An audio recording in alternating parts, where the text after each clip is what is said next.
Thank you, Darren. And now we're going to hear from someone that has been advancing important immigration legislation, Dr. Ruiz. Thank you, Mr. Chairman. The legislation he's speaking of is the Humanitarian Standards for Individuals in ICE and CBP Custody Act, and we need those because if ICE is willing to be violent and brutal in the open, in the public's eye, one can only imagine what they do behind closed doors in detention centers. Last year was the deadliest year for detainees under the custody of ICE and CBP in over 20 years. With 56 detainees dying.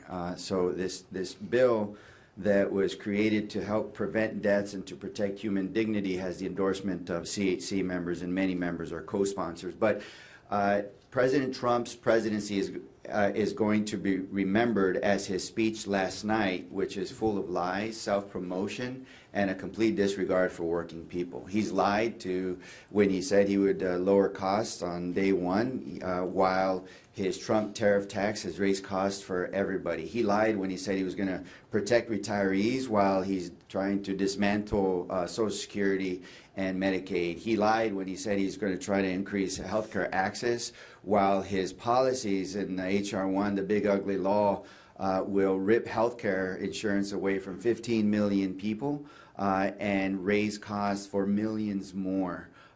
He lied when he said he was only going after to deport violent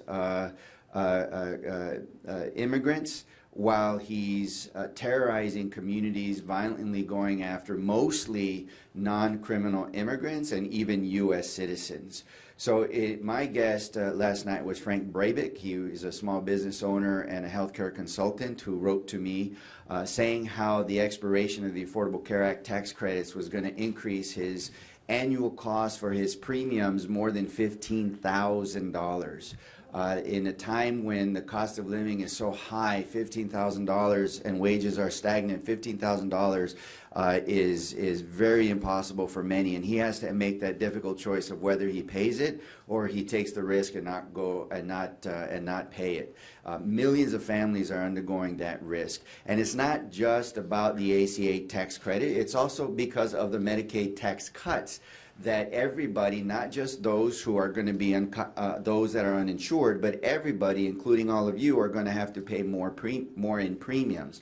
How do I know that? Because I asked the 7 leading CEOs of health insurance companies in the Health Subcommittee hearing in Energy and Commerce whether or not this scenario is true, that the cuts to Medicaid are going to lead to millions of people being uncompensated care. Their health is going to deteriorate because they're not going to be able to access primary care. They're going to go to the emergency department as uncompensated care. Hospitals are going to have to figure out how to cover for that care. They're going to negotiate with health insurance and companies, and they're going to want more in reimbursements from those health insurance companies. Those health insurance company CEOs said that they are going to have to increase premiums to cover that increase in cost during negotiations for hospitals.